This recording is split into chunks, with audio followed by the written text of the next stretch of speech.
Yes, in a spirit of looking at every lead, turning over every stone, we wanted everybody that needed to know anything that we knew. That's so insightful right there. They get to decide who needs to know. Really?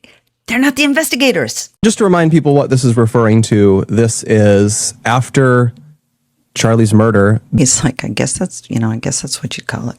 There were text messages that from a private group chat that were made public and were used to, frankly, kick off the big conspiracy theory that we've run into over and over again. Oh, we're going to need you to narrow that down just a little bit. You're going to see lots of wardrobe changes. I couldn't get this done in a day.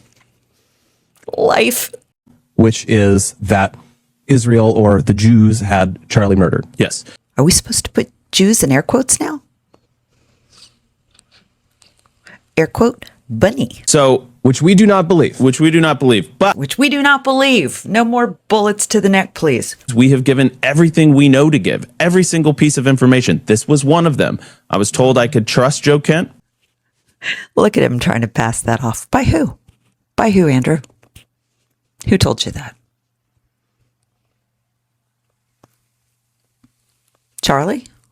Trust Joe Kent. I provided the screen grabs to Joe Kent. Something he denied before. Something he lied about before. And I don't know what happened to them at that point. It wouldn't even be an issue if you would have just released them in the first place and not lied about them. Okay, I just want to make that very clear. Now he's concerned about his integrity. Now it's a little too late. Eventually,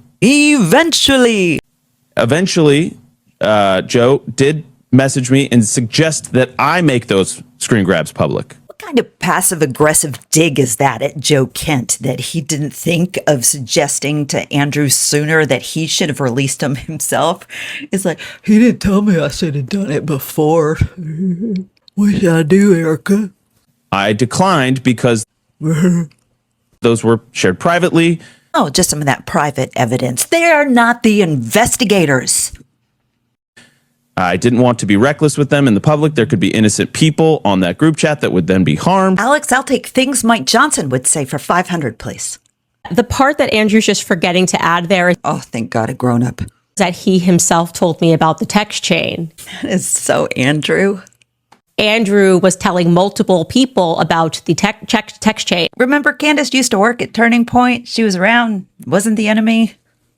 Andrew told her things, lots of things, and I'm sure he now regrets, but truth will set you free, honey. Well, actually, probably not now, because you lied about some really big things. Turning Point chose to stay entirely mum on the topic of Charlie's support for Israel. Candace was not always on the outside. It was really just this that launched it into the spotlight. Here's a picture of Erica at Candace's wedding. I mean, they were friends. Not friends. You know, Erica's a psychopath.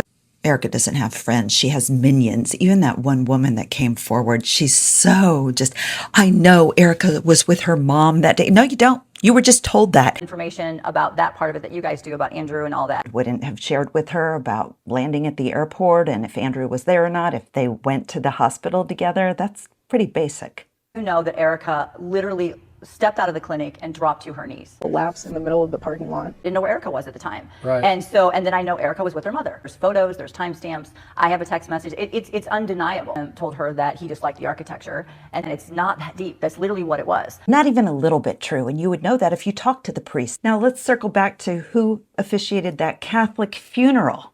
And Father Klein, which is a very dear friend of their family, trusts Erica explicitly with what she chooses to get behind. There is no evidence whatsoever that Erica Kirk was with her mom on the day of the shooting. None. She said she ran out into the parking lot screaming and crying. Really, no one saw that. Absurd. She just has little minions. You're so pretty. Can I touch your hair? And instead allowed a force of Zionists who were harassing him in his last days, Zionists like Josh Hammer, to lie about what Charlie was going through, right? God, it's so miserable. Like if I lost my best friend and everybody around her is lying and like, she didn't say this. And I'm like, Megyn Kelly came out and told the truth. Tucker Mountain told the truth. He was having changing opinions on Israel. Brett Weinstein has released his messages about Iran. You hear Joe Kent telling you the last time he saw him in the White House, he said that everybody knew this. I didn't follow Charlie Kirk. I barely knew anything about him, but I knew that. I knew that he was speaking out against the war, that he had talked Trump out of it once, that he was pulling away from Israel. I knew that. And Turning Point did not confirm it and allowed Zionists to lie about that. Then I released the concrete proof in the form of the text chain, which then forced them to confess that there was a communication that took place less than 24 hours before Charlie was shot and killed. And more crucially, it was a communication that took place shortly before Charlie began texting his security and Andrew Colvett, which he also told me about, that he thought they were going to kill him. Something that Erica initially denied to the public. It's interesting because I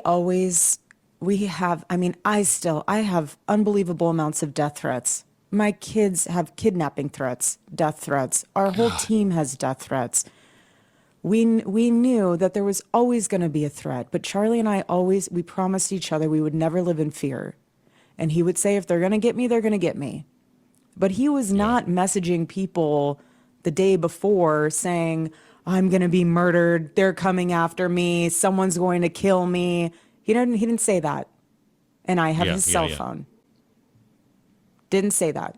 And so what I do know is that we believe in the power of prayer. And what I do know is that we believe in our sovereign God. But there's something bigger. Big. Damn big. And it may even involve those pesky little Egyptian planes. Egyptian planes that were following Turning Point faith events for years. Egyptian aircraft have been tracking you. So let me at first jog your memory about the infamous Tarmac hug. I thought she meant that one. It's not that one, but that one was weird. Usha's eyes, camera.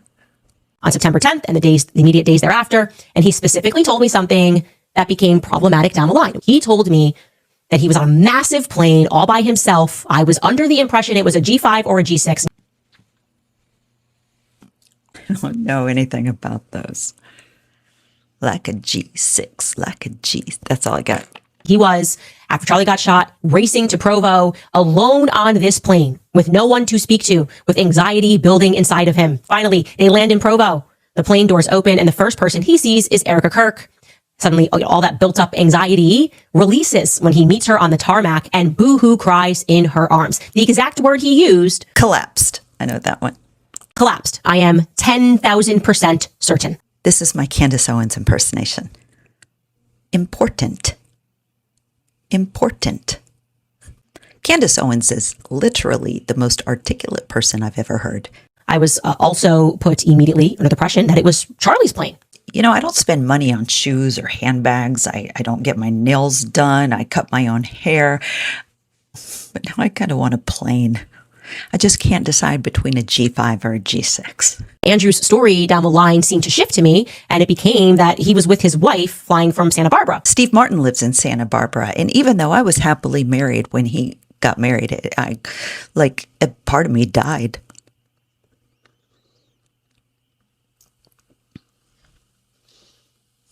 I love him. I asked them who flew on each plane on that day. I said, did Andrew fly with his wife? Did not tell them about the tarmac hug. I kept that card close because I was going to be able to determine whether or not they were lying to me. So I looked at Erica. But not in the eyes, because otherwise she'd be turned to stone. Expecting her to pipe up and say, yes, she most definitely did fly with Andrew. But no, Erica blanked me. She did the Erica thing, the eye. She stood there. Erica would have had to wait an hour on the tarmac for Andrew Colbett's plane. And now I believe that I have evidence that proves that I was correct and they were indeed lying. And it is highly likely that Andrew flew by himself on Charlie's plane, plausibly Charlie's plane. I now have a message chain from that day. Here's where I'm going to direct you to her episode because Doug is waiting for me. We are rewatching Barry, the hitman who wants to be an actor. It doesn't work out well for him and several other people. But check out these episodes. There's so much new stuff. I just can't keep up.